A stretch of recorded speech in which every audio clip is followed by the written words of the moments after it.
folks, and welcome to Got Your Back NHL edition. What the heck just happened?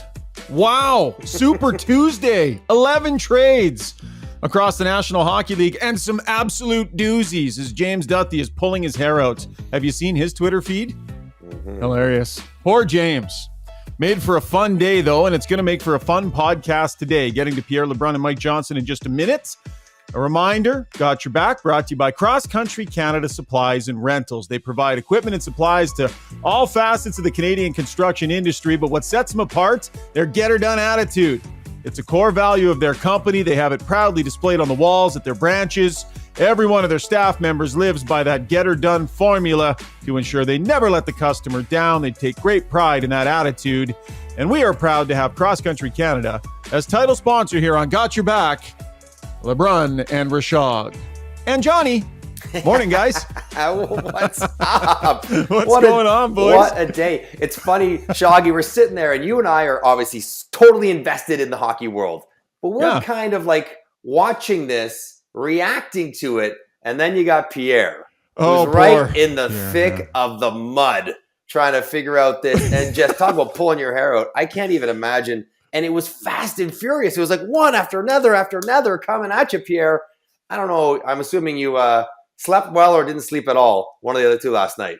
Yeah, MJ, it's a stressful week, and I usually don't let it get to me that much, to be honest. I've been around a long time, but I had this recurring dream last night. I couldn't really get my proper sleep in, and I kept having this dream that one of my kids was getting traded from one minor hockey team to another, and I was trying to be first on it and get it to TSN and the Athletic, and there you go. My two stressful break your worlds, own kids, minor hockey trade, and the NHL colliding into one, which tells you everything about my life right now. So did you break the deal, or did somebody else get it? I can't even remember break now. it? To be honest, I think I woke up before. The question is, Shoggy, if he gets the deal, does he break it? Or does he tell his kid first? Yeah, which do you do? What are you going to do? What are you going to do? Wow. I kept trying to remind myself yesterday. I'm usually pretty good about this, but I kept trying to remind myself as I'm texting different front offices yesterday, please use the word please in your text. Don't just keep your bedside manner as you're going out. Please, Yeah, basically. the pleasantries disappear real quick when you're chasing something, worried about getting beat. Yeah, like that's probably good advice. So listen, I'm going to set the table here for the podcast. We are going to just talk a ton about all that has happened and happened on Tuesday. We're also going to look ahead to what's left on the trade bait board and what potential deals could happen. So we're taping at 9 o'clock Eastern here on Wednesday morning. We have to put a caveat on the podcast at this time of year because, man, crap is happening fast. And so we're going to do our best to get a timely podcast out to markets.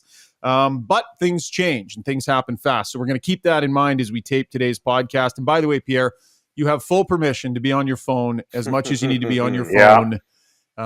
We know that this is a living, breathing organism and you're right in the middle of it. So you just let us know, like raise your hand or something and we'll know you got to dive into your phone.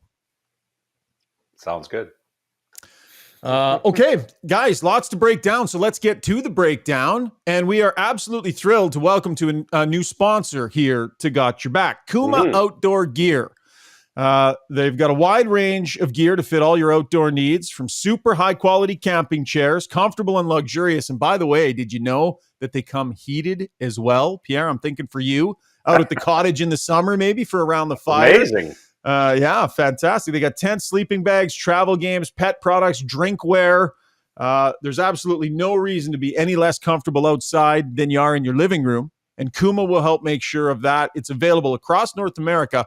Go to kumaoutdoorgear.com to find a retailer near you and to check out all they have to offer. Kuma Outdoor Gear, experience luxury outdoors. So I've got the drinkware going already. Love it. It's kind of one of those, you guys know the value of a good bottle. Like you just want to keep it and never lose it. The problem Johnny, is, you're an athlete. You take it to your car and then you kind of leave it in your car. You're like, where's that thing? You take it to the gym and then you end up having like a dozen of them in your house because you just get them clanking all around. Yes, I know that problem. Then your kids start taking them. They take them to school. They leave them at school. It's a whole set of issues. Yes. I know the value of a good wine bottle. You do. You know what, Pierre? My buddy Matt from Kuma dropped by and dropped off some drinkware. And he did drop off one of those really cool like wine ones that has the glass, the plastic top. So I'll tell you what, Pierre, you can arm wrestle my wife Randine for that one because she will get some serious use out of that one. But we are going to send you some stuff, so we'll let you arm wrestle her for the nice wine one. It won't go to waste in Pierre's house. Okay, deal breaking overnight and into the morning here. So we're going to get to the Oilers and Ekholm and the Maple Leafs and Kyle Dubas's week here, but I think we should start with another iconic figure on the move here, Pierre. Jonathan Quick overnight dealt to the Columbus Blue Jackets after their game.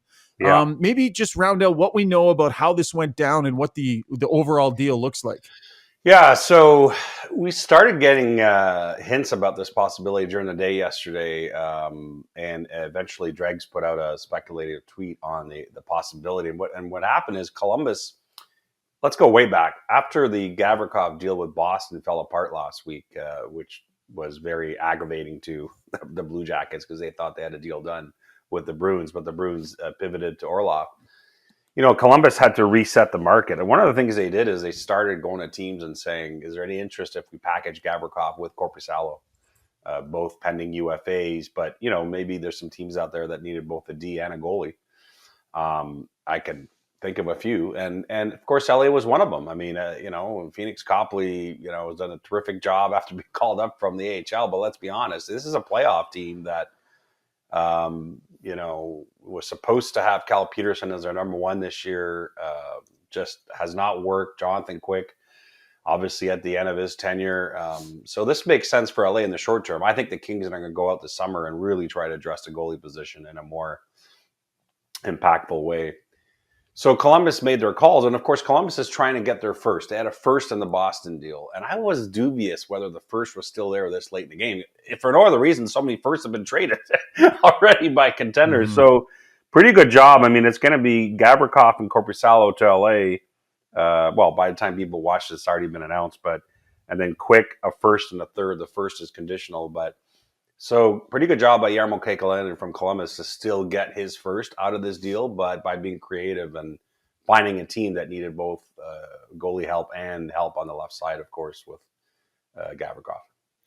Interesting to me, Shoggy. Couple things stand out. One, I didn't think Quick could be involved in a deal. Like he just didn't. Yeah, me neither. And neither did he. I don't think. Right. His reaction. He's an emotional guy, and he didn't want to leave. And who knows where his career goes from here? Probably could play next year.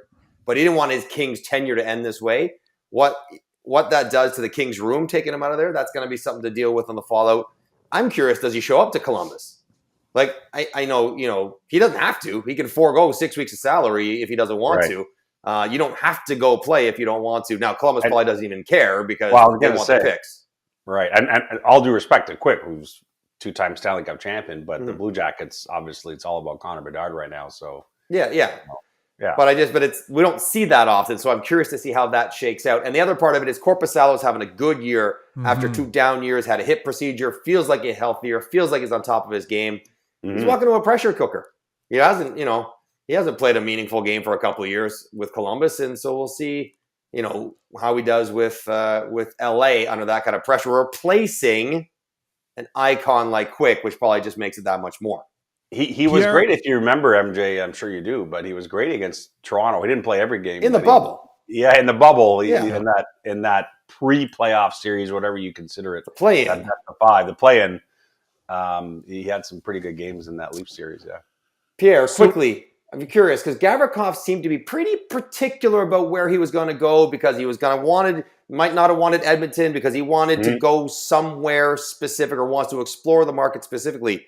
Does that mean he wanted to maybe extend in LA or he's just part of the deal and LA's risking it?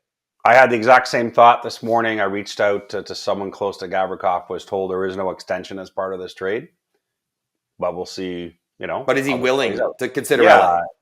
I think it wouldn't surprise me if he was by the time he experienced it, right? Mm-hmm. And I mean, not a lot of players end up in El Segundo, California on the off day and say, this is terrible. So... but the original plan for them was to go to market, and they had told a lot of teams that. Yeah, certainly the working knowledge, for the Oilers looking into him was that there was zero chance he was going to be signing at Edmonton and that it was going to be a pure rental. And I think that was the difficulty for a lot of teams with Gavrikov, is the idea of spending a first-round draft pick on a guy that you know is absolutely a pure rental. Ken Holland said he was willing to do it yesterday, and I asked him that question specifically, with Gavrikov in mind. But at the end of the day, the LA Kings bring him in, and as you say, a walk through the Edmonton River Valley in May, little different than a walk on the beach in LA. So the chances of them retaining him, I'd say a little better in Los Angeles. River Valley's quite nice in August. Anyways, I was there for a month in August, and it was beautiful. I love it here, man. No complaints from me. No complaints from me. And they got a great tennis here, Johnny, too, by the way. Pierre, how about this? While you were sweating it out yesterday, trying to break trades and stuff, Johnny was on the tennis court. As he should be.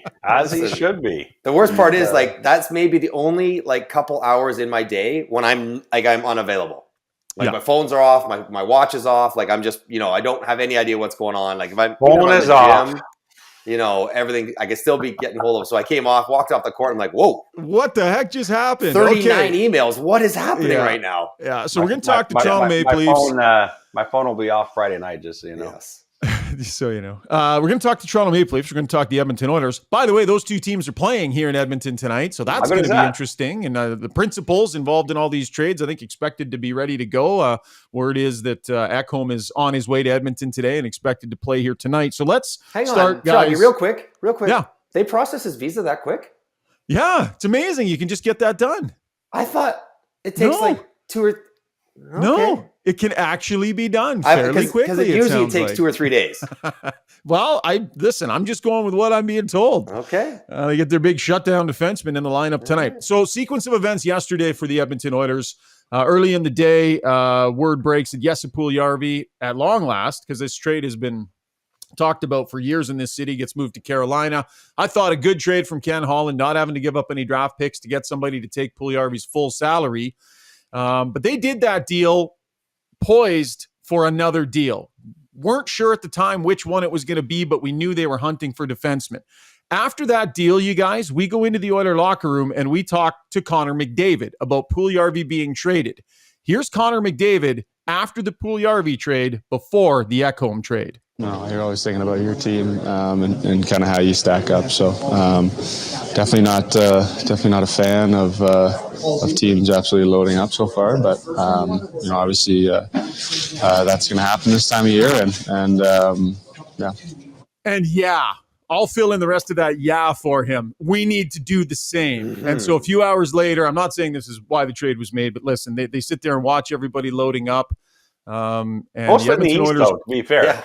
I know, but still, they go out and they grab Mattias Ekholm. Johnny, your thoughts on a deal that sees Tyson Barrie, the first-round pick, a prospect like Reed Schaefer, heading out the door, and a guy like Mattias Ekholm coming in? Well, I think it's pivotal that's not a rental, right? He's got term left on his contract. So while McDavid and Draisaitl's contracts are expiring, Ekholm will be there as part of that group moving forward. I think that was so important. Ekholm's a good player. He's played in big situations. Maybe not quite as fleet-footed as he once was, but still a decent skater. Moves the puck well. Will support Darnell Nurse if he's going to play on the left side. He can play both sides, but if he wants to play on the left side, it'll take some of the burden off of Darnell Nurse, which probably makes Nurse better. So now you're getting multiple guys getting stacked down the lineup. So you like what Ekholm brings. There's you want him on your team. The question is at what cost? Okay, the first round pick is the first round pick. In Edmonton's case, it's going to be in the 20s or whatever it is. Reed Schaefer, I saw him in the World Juniors. He's a straight up and down physical kind of guy. Maybe he's an energy kind of guy in the NHL. Don't know if he becomes a scorer. Tyson Barrie's a curious one to me when we're talking about this year, because we know that the Edmonton power play is historically excellent. He's a big part of it. He's also a big part of that room and the leadership and the camaraderie and a connector amongst many players in that room. And so taking him out, while I think on the ice, the power play might be hard to fix or replace. Maybe in the room might be even harder. So big price to pay for Edmonton, but I understand why they do it. And I think on the ice, provided that everything off the ice shakes out fine, they're better for it. Yeah, I love the trade certainly for this playoff run, and I've always been an Ekholm fan, but he does turn 33 in May. And the interesting thing is, when we started reporting a couple of weeks ago that Nashville was ready to start listening on Ekholm finally, when they put up the white flag on their season, I got such a mixed response from NHL front offices. There was certainly a solid group of teams saying, this guy is still a defensive stud, plug him into your top four and enjoy the playoff run. And in fact, some of them said, it's great that he signed for a couple more years. So you got some security. It's not a rental. But then I had a pretty healthy dose of other front offices who were like, turns 33 in May. That's a big number past this year on that contract. I don't know. So it's fascinating to me. It feels like it's right at the crossroads of where he is and where he can still be. And listen, some guys age more gracefully than others, and maybe he's that guy, right? But I just wanted to share that that it's certainly not unanimous. I happen to fall on the side of I would have been all over this deal because you know what you're getting with this guy. He was so dynamic in the Preds Cup run. But again, that Preds Cup run was in 2017. Right. Yeah. When they got to the Cup final. Well, and it begs the question. I mean, and you never know. Pierre might know, but like, what were the other alternatives? Well, we Chychrun, can talk about sure, Ekholm, but was Chychrun an option? And would Chychrun have been a better option? And that's the conversation. Well, the question about that too, Johnny, was Chychrun an option without having to move Tyson Barrie? I believe there was a pathway to bring a guy like Chychrun in without having to subtract Barrie. But Ekholm's number being what it is, Barrie had to be the guy that they moved. So I don't know if we'll ever know the answer to that, Pierre. But I think I know part of the answer, which is that I don't think Arizona wanted to take money back or hardly any money back in a Chychrun deal, which was a problem and which may have had to involve Edmonton having to bring in a third team if they did the Chychrun deal. The other thing I would say is that what's interesting with Tyson Barrie finally getting traded is that last summer, I don't know, I think I've mentioned this before to you, Ryan, but let's talk about it. Last summer, the Oilers looked at John Klingberg pretty hard. And the way they looked at it, as far as I understand it, is there was this idea that the Montreal Canadiens would sign Klingberg and then flip him to Edmonton and retain 50% of the salary in return for some assets. But part of that transaction would have been Tyson Barrie, I think, go to Montreal. And so it didn't end up happening, but I can tell you that the Oilers and Habs certainly chatted about it. And in the meantime, John Klingberg still hasn't been traded, by the way. But he's available to quarterback a power play. I'll just say that. So the intangibles, and Johnny, you spelled it out nicely there, of Tyson Barrie not being an Oiler anymore. Without question, they're a better defensive team today than they were yesterday. No doubt. I think Ekholm absolutely does that.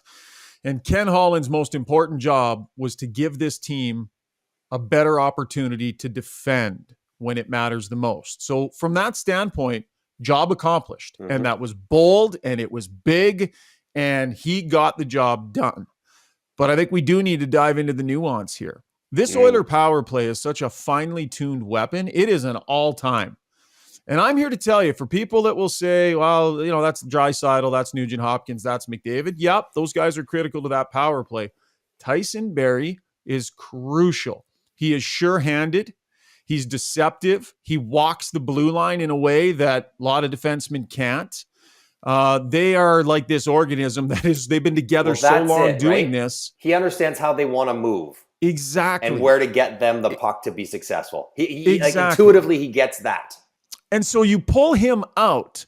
Evan Bouchard is the guy that likely gets dropped onto that power play. Good, young offensive defenseman. Very different than Tyson Barrie. Not as mobile, doesn't walk the line in the same way, not as sure-handed, and he's got a great shot, but he is not Tyson Barrie. So, Johnny, if at the end of the day the Oilers defend better, but that power play takes a hit, is that okay? No. It's not. Like, I think the Edmonton Oilers need that power play to be excellent. The Edmonton Oilers are not a great 5-on-5 team. Like, they don't dominate scoring goals over the other opposition 5-on-5. So, their power play is incredible, and that provides a big chunk of what wins them games. Maybe they're thinking fewer power plays in the postseason, harder to be great at it in the postseason when there's more time to scout and, time supports defense more than it supports offense. But that's going to be interesting. Evan Bouchard and Tyson Barrie are similar skill sets, but I think Barrie's just a bit more polished at it. at this He's point. done it for longer, yeah. And he's also more comfortable with that group. So, yeah. But I think, deals are never easy, right? Like, trying to make it all work. You're going to have to lose something. You can't just keep adding and never taking something away. So they're saying, listen, we have Nuge, Connor, and Leon, and Zach, or whoever plays in front of the net. And like, we have a right shot defenseman. So those guys should be good enough to help us be good enough or excellent on the power play still with Bouchard or Barrie. Yeah, the Oilers are confident Bouchard can take over now in that spot. And that's why they felt comfortable making this deal. That's my understanding. I will say this, Ryan, you watch them every night. MJ, we call the quarterback of the power play the D on each unit in the NHL, but isn't the true quarterback of that power play the best player in the world? I'm just saying, like, I'm not saying they won't miss Tyson Barrie. I'm just saying, though, it really runs more towards him than it does the defenseman in that power play, right?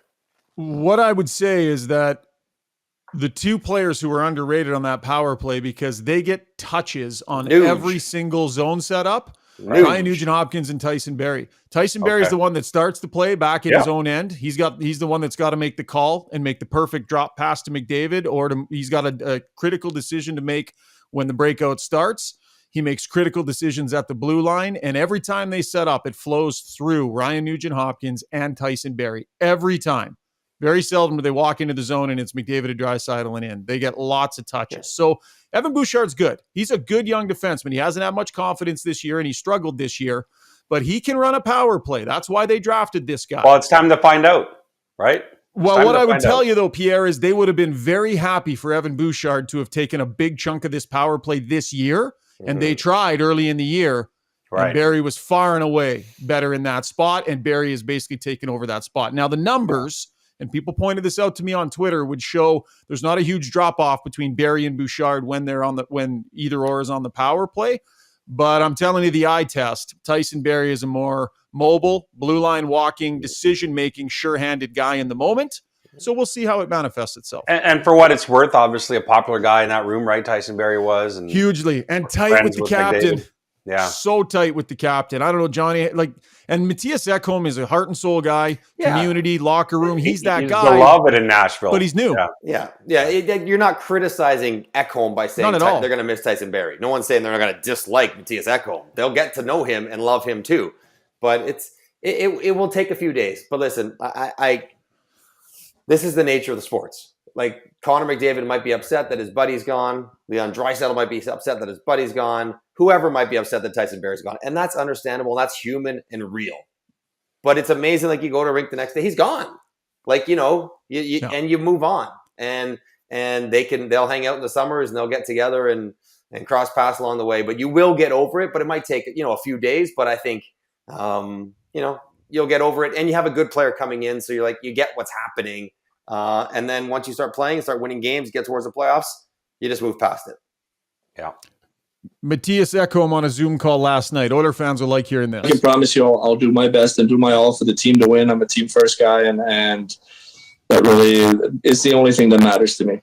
And on that Zoom call, guys, he expressed a lot of excitement about coming to be part of the Edmonton Oilers. And I'm telling you, in this market, that stuff matters when you have players that want to be here. Pierre, do we have a sense that the Oilers maybe not done there? They have a little bit of breathing room if they get creative. George mentioned Bertuzzi last night. Bukestad's name has been there for a while. That would be the bigger prize. I wonder about Bukestad being a possibility. We'll see. I think they're poking around at a forward. They don't have to do it. I don't think they feel as a front office it's a must, but I think that's where they're poking around, is whether or not they can add someone up front. All right, let's move on to the Toronto Maple Leafs. Boy, Kyle Dubas, under all kinds of pressure.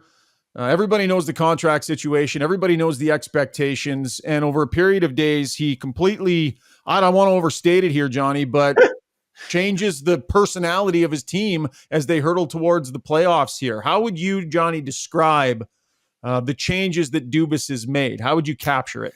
So I'll just say this. I think he's under pressure because everybody's under pressure. I don't think Kyle Dubas is doing this for his job. I think Kyle Dubas has done an incredible job for the Toronto Maple Leafs, and I think he's trying to give his team, whether he's there next year or not, the best chance to win this year. But I think that's the best way to put it.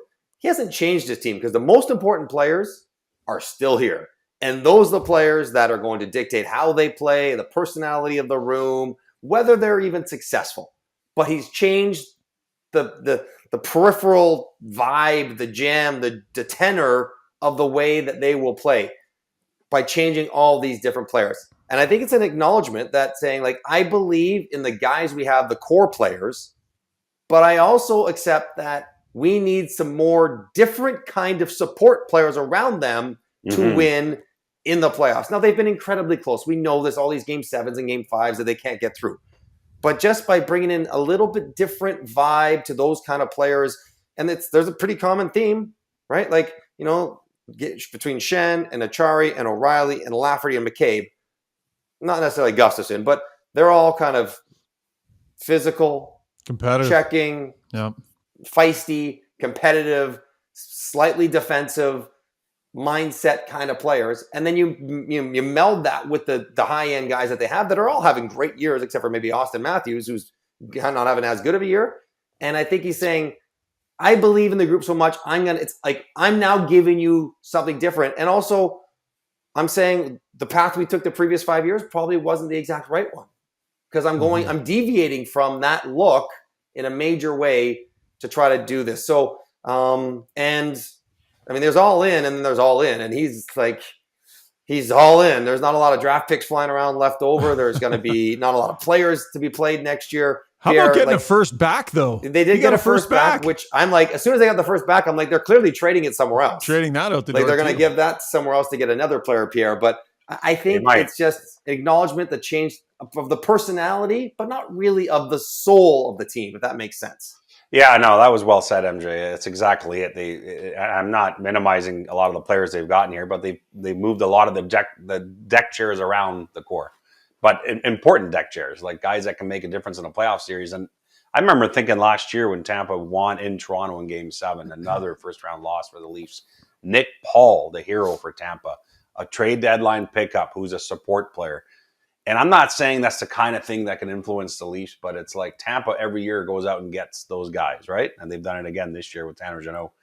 Like the Leafs have done some of that here. Now, I know, checking with someone from the Leafs last night, it wasn't really the plan a month ago to make this many changes.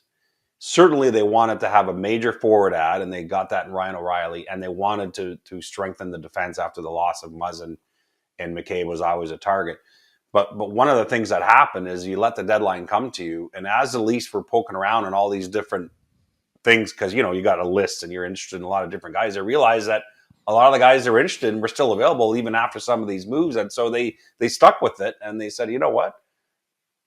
Let's keep going here. These are prices we can live with, and these players will help us. So, yeah, we'll take Luke Schenn, even though we already traded for McCabe and so on. You know, I think the Sandin trade is interesting because I think they realized he was going to be lost in the shuffle. And I think he's trying to this year in a way. And you want to maximize value there before maybe other teams view him differently. So that was pretty smart, I thought.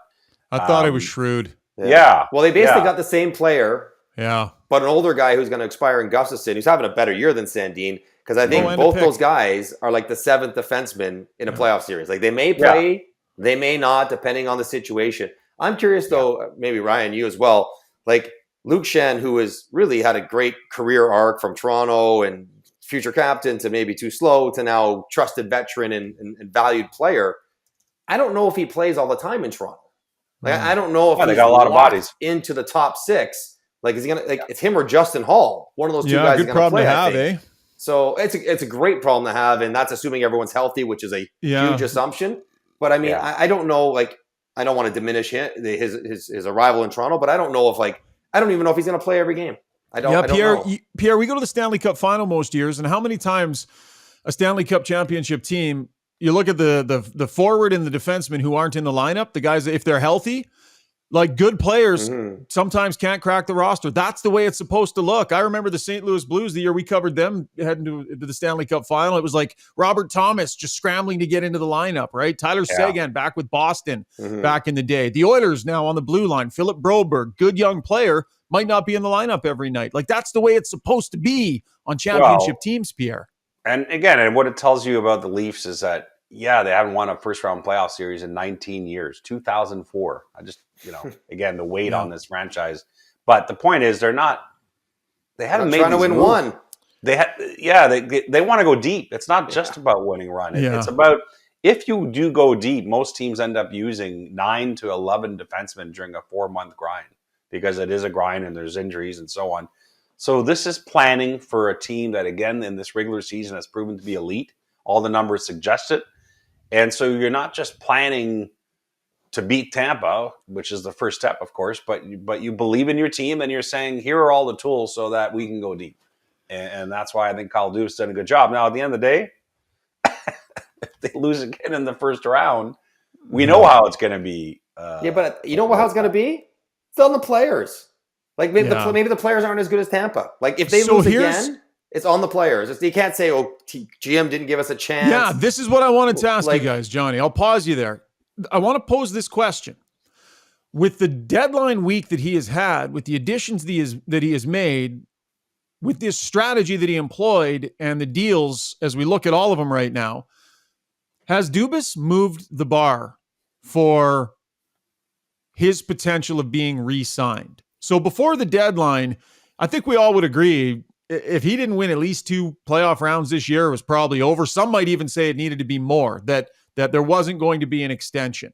If the Toronto Maple Leafs lose in a 6 or 7 game series in the second round of the playoffs against a hell of a good team, has Dubas moved the bar here because of this performance, what he has managed to do here? Johnny, has it changed? So first off, let me just say, he shouldn't have to move any bar. He should have an extension. He's he's a very good GM. Like, he's very good. He puts together good teams. Like, say what you want. Their team is fantastic. Just haven't won in the playoffs. Now, he may not get a new contract unless they win. I don't think so. I mean, or maybe he buys himself 1 fewer round, right? If they win the first round and lose to Boston on a 140-point team. That's what I'm saying. You're like, okay, well, like he did, we can bring him back. I don't know. I think he should come back anyways. I think I almost don't want to answer it because I don't think it's a fair question, because you should get that extension regardless. I will tell you that, when the news came out in September that he was entering the final year and that the MLSE refused to extend him, I had other guys from other front offices saying, what are they doing? Yeah. Who's going to be better? Who's going to step in here and do a better job?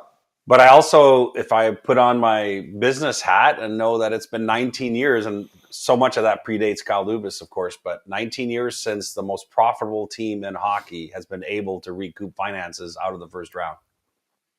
Again, I'm not saying that's a reason to not extend Kyle Dubas. I think he's a really smart GM. I'm just saying there's business and there's hockey.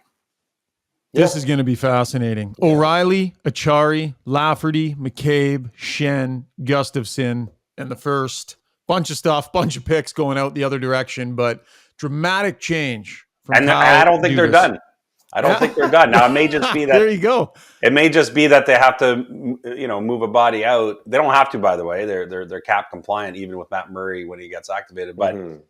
But I still think, like I said, Kyle Dubas didn't go into this to do all this, but now that he's done it, if something else falls to him, now? I think they'll do it again. Far. Yeah. If Nick Bjugstad's a guy you like and you can grab him to play on your third line, you're like, yeah, okay. Yeah. Like, we don't want to trade any more picks, and we're not going to give you a first rounder for him. But yeah, you get a second rounder. You're pot committed, to put it in poker terms, Shaggy. Like, it makes no difference. You're all in. So push the last couple chips in to go. Go. Big picture thought. Draft picks just being fired out the door like crazy. You get a draft pick and you get a draft pick and you it feels like the narrative on the value of draft picks has completely changed. No surprise. The Tampa Bay Lightning absolutely leading that charge. Johnny, what's happening in the big picture with the value of draft picks as this arms race just pushes on and draft picks are the capital?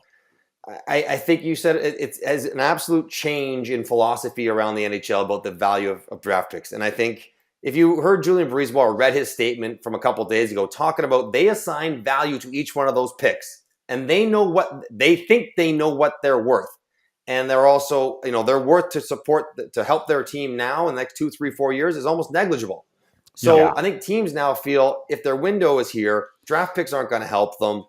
They can find other serviceable players around the NHL for $1 million and round out their roster that way, as opposed to drafting young kids. I think there's also, not go down the numbers tunnel here, but I think the way that people can assign value to the likelihood of a successful player or a star player or a good player coming out of a 20th pick or a 25th pick versus a 10th pick is way more accurate than people saying a first rounder is really important.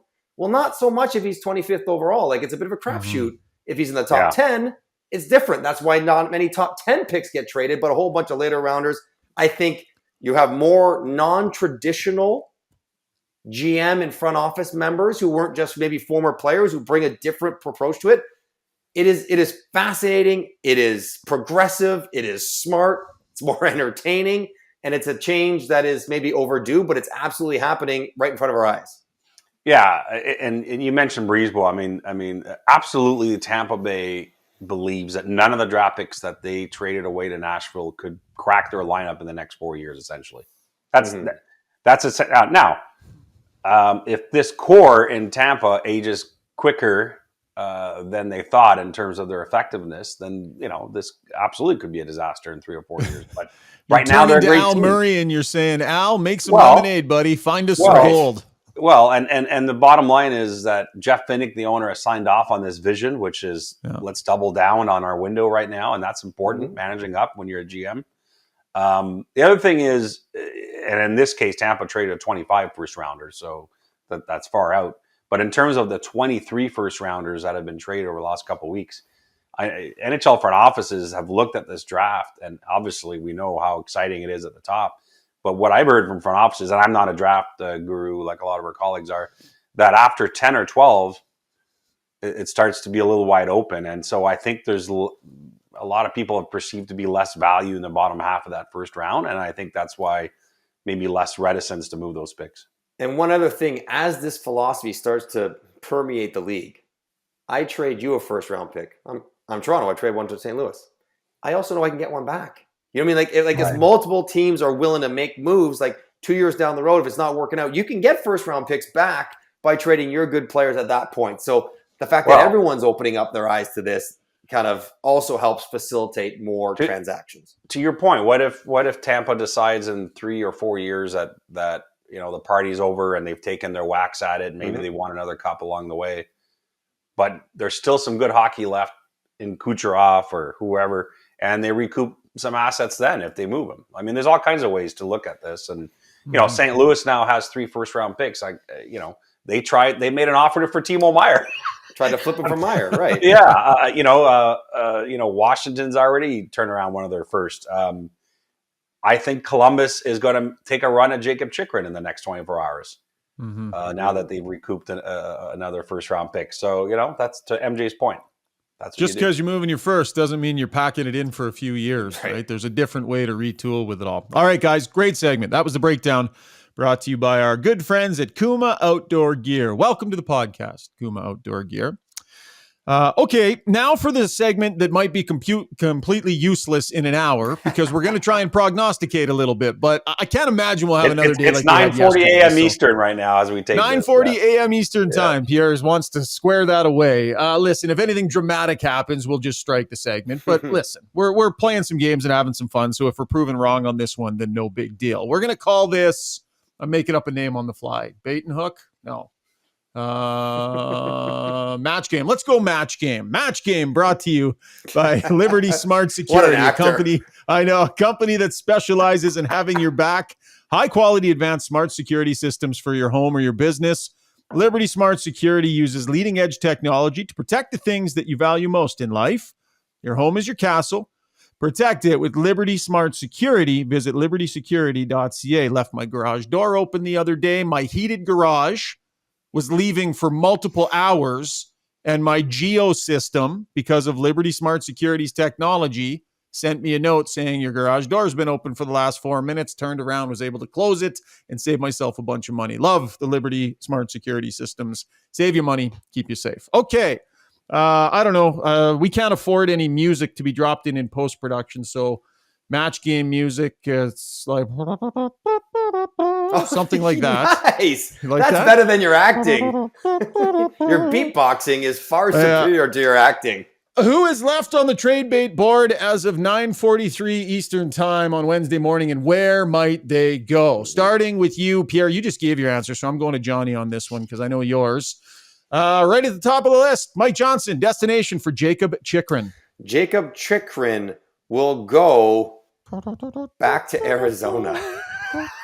That's possible. What? He's not getting traded. He's not going to get traded. Nothing. It's gonna be a terrible first date, and he did not like the courtship process, and he's gonna slink back to the dressing room a month later after like working out. I don't know. It feels like the percentage bet at this point. I love that answer. That's a great answer, Pierre. Yeah, I'm curious how hard Columbus charges on it. I'm curious if a team like Ottawa now that's got its market excited. Right. Ottawa was out of Chychrun last week. Do they go back and see if the price has softened from Arizona? There's some interesting possibilities out there. Buffalo has kept tabs on it, as I wrote earlier this week. Kevin Adams won't pay that price, but what if it changes? So there's some interesting possibilities. Bill Armstrong, I think, has told teams my price is not changing, and I'm ready to keep him. To MJ's point, so the game of poker is on here in the next 48 to 72 hours. But the other problem in all of this, and I don't know if this ended up being an issue at the end with Arizona and Edmonton as they got deep in that trade conversation, but I don't think the Coyotes want to take a lot of money back in this. There's a lot of financial pressure. Obviously, they were playing in a 5,000 seat rink. Looking for the clean deal. Is that part of what held up the LA deal? They were looking for the clean deal? No, my understanding is LA, when they made an offer, said this is our offer, and it did not have 2 firsts in it as far as I know. So, again, the game of poker, who's going to blink first? And, I just don't think, well, clearly a team has not been ready to pay 2 firsts yet, but we'll see if that changes here. Interesting. I am looking. I actually do have some music on my board here. I don't know if that really fits match game. I like your version better. I like your beatbox All right, we'll get rid of that. Okay, next up, James Van Riemsdyk. Pierre. Let's go to Vegas. For James. Yeah. Just wait your turn, Johnny. When I know the answer, I get it out early. No, hang on. I got something for that. No. Yeah, you get the whistle. That's a penalty for you, Johnny. Vegas was the first team I mentioned on Insider Trading yesterday when we talked JVR. But, I think, I wouldn't be surprised if Calgary and Winnipeg, which has kicked tires, also circle back. Tough thing for me with the Flames is if you're Brad Treliving, how much are you spending in assets right now when you look at those standings? Now, it goes 2 ways. I mean, it could be that if you, grab a player, it helps you get in. But I don't know. Yeah. I like Vegas. Johnny, where do you think he's going? I like Vegas. They got that money from Stone. They spent some of it on Barbashev. Yeah, keep going. I'm going to I plow right through. Don't you worry. And they have more money on the Stone contract to go get JVR. Philly's willing to eat some of that, half of it, whatever. Oh, they'll eat half for sure. Yeah. So they'll eat half, and it won't take a first rounder to get them. I don't, it's not that value there. So I think Vegas makes a lot of sense because they still need help scoring goals. So I think the asking price from the Flyers right now, they have told teams that they looked at the Calle Yarncroc rental deal from last year where he went for a second and a third. Now, do they get that for JVR? But I think that's where the conversation has started with some teams. Yeah, I'll give you a third and a fourth. Talk to me. Yeah. Right. Yeah. Okay, jump ball answer here for you guys. Either of you take this because I'm getting away from the game here for a second. How much attention does it, talk about this arms race going on out in the East, which is a ridiculous number of teams seem to be in on it. How much of what gets done by one team is as a result of what they saw another team do? How much is reactionary, Pierre, when you see people you might be slamming up against in the playoffs? Does it give you that to go ahead and pull the trigger? I've asked every GM in the East that question, I think. Almost all. And they all deny that they're reacting to it. Of course they do. I mean, Julian Breezeball on the record has before all this happened, said he would never do that. Kyle Dubas the other day said he wasn't reacting to, I asked Don Waddell, who outside of Puljujärvi, which by the way, I think is a terrific gamble by Carolina. Why not? Watch him light it up in Carolina just to spite everyone in Edmonton. It's going to be fantastic. But I wish that kid nothing but the best. He's a real nice kid. But Don Waddell, in the piece I wrote with him, I wrote yesterday in The Athletic, in an interview with him, said he has, he's not getting influenced by everyone around him going crazy. They have a plan, and believe me, the Hurricanes aren't done. They got cap room, and they've got a few things up their sleeve here, but they're not just going to do it because they're going to do it because they have the cap room and they want to win a Stanley Cup. What do you think, Johnny? Would you be swayed if you were a GM? Could you help yourself? You're not making a trade because the team made a trade, but it's not lost on them what's happening. Mm-hmm. It's not lost on them what their opposition is going to look like. The path to try to win a Stanley Cup is getting more difficult. So, like, I guess I'm talking about both sides of my mouth. Like, no, I don't think they're getting influenced, but I mean, they're human. They know the information and they're reacting to the landscape in front of them. So maybe the question wasn't quite the right question, Ryan.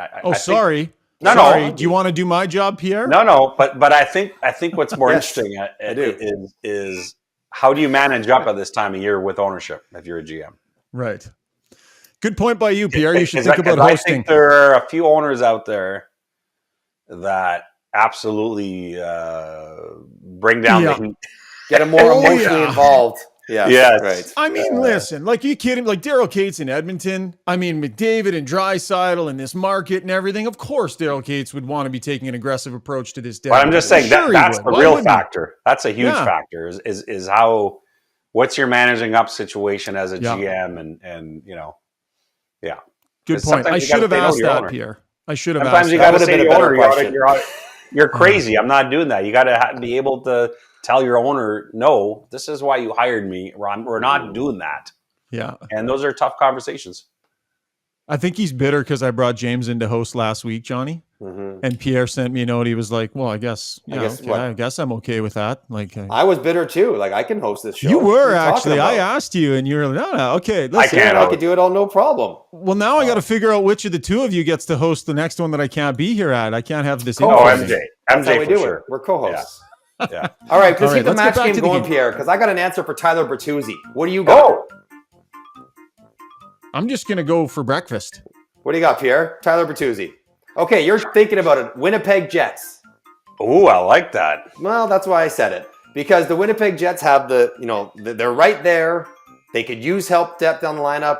They brought in Niederreiter to bring in some spice, but Bertuzzi brings even a spicier cayenne pepper to his game. I think Detroit's willing to sell on him. Steve Eisman would not have liked the last 2 nights in Ottawa at all. Maybe an indication that they're not quite there. Winnipeg, Bertuzzi could be a nice fit. And they can afford him. I will go Vegas. Okay, fair enough.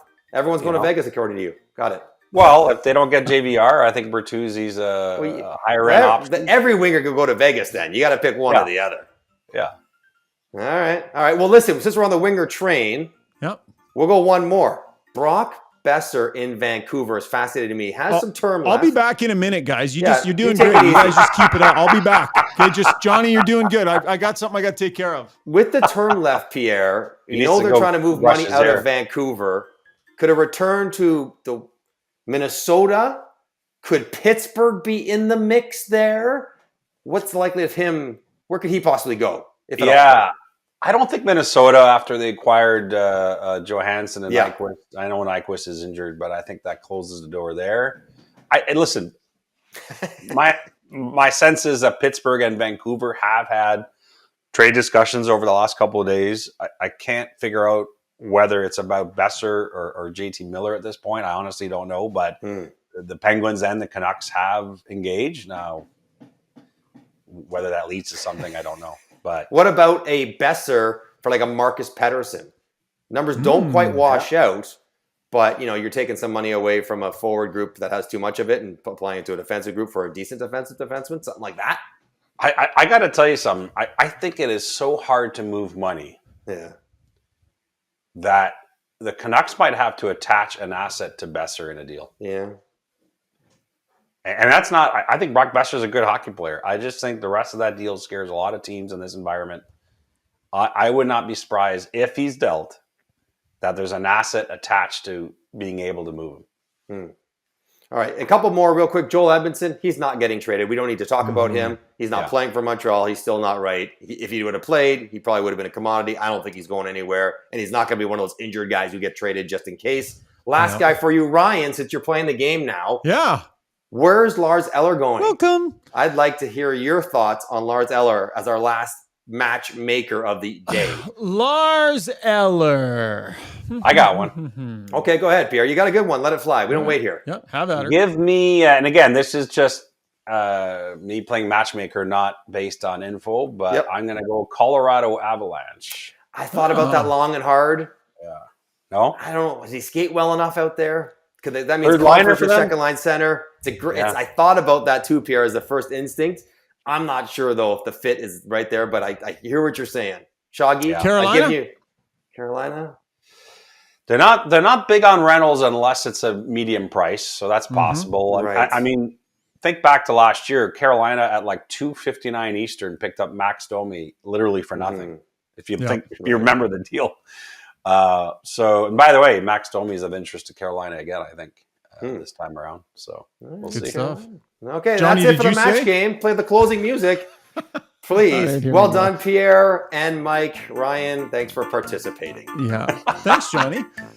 You earned your money today, bud. Yeah. Much appreciated. Hopefully all of this stands by like 12 o'clock Eastern time. We don't have to just completely redo it. Well, there'll good be job no today, boys. redoing it. Don't you worry about that. Oh, yeah. We just kind of Be too busy for that. Well, we'll try and check in post-trade deadline if we can. Pierre, get back to your phone. Hey, might I suggest some melatonin tonight? Calms you, settles the dreams down, I find, takes away the nightmares. 2 nights left. Bottle of red also can be effective in many of those same pursuits. Not till Friday night, MJ. Okay. Not till Friday night. Okay. All right. Happy hunting, Pierre. MJ, great job today. Thanks, everybody, for tuning in. Appreciate it here on Got Your Back. Big thanks to our sponsors as well. Cross Country Canada Supplies and Rentals, Liberty Smart Security, and, of course, our new sponsors. Thrilled to have Kuma Outdoor Gear on board as well. We'll check in again soon. Enjoy the rest of your day. Can't be nearly as crazy as Tuesday was, but I guess you never know. It's going to be fun. Enjoy trade deadline. We want to tell you about a truly Canadian company. Cross Country Canada Supplies and Rentals provides equipment and supplies to all facets of the Canadian construction industry. But what sets them apart is their get-her-done attitude. It's a core value of their company. I've been to the offices. I've seen how they proudly display that on the wall at each branch. Every one of the staff members lives by the get-her-done formula to ensure they'll never let their customers down. They'll bend over backwards to get their clientele what they need when they need it. They don't make excuses. Cross Country Canada takes great pride in this attitude, and they truly believe that the success of their customer is their success. You can't get much more Canadian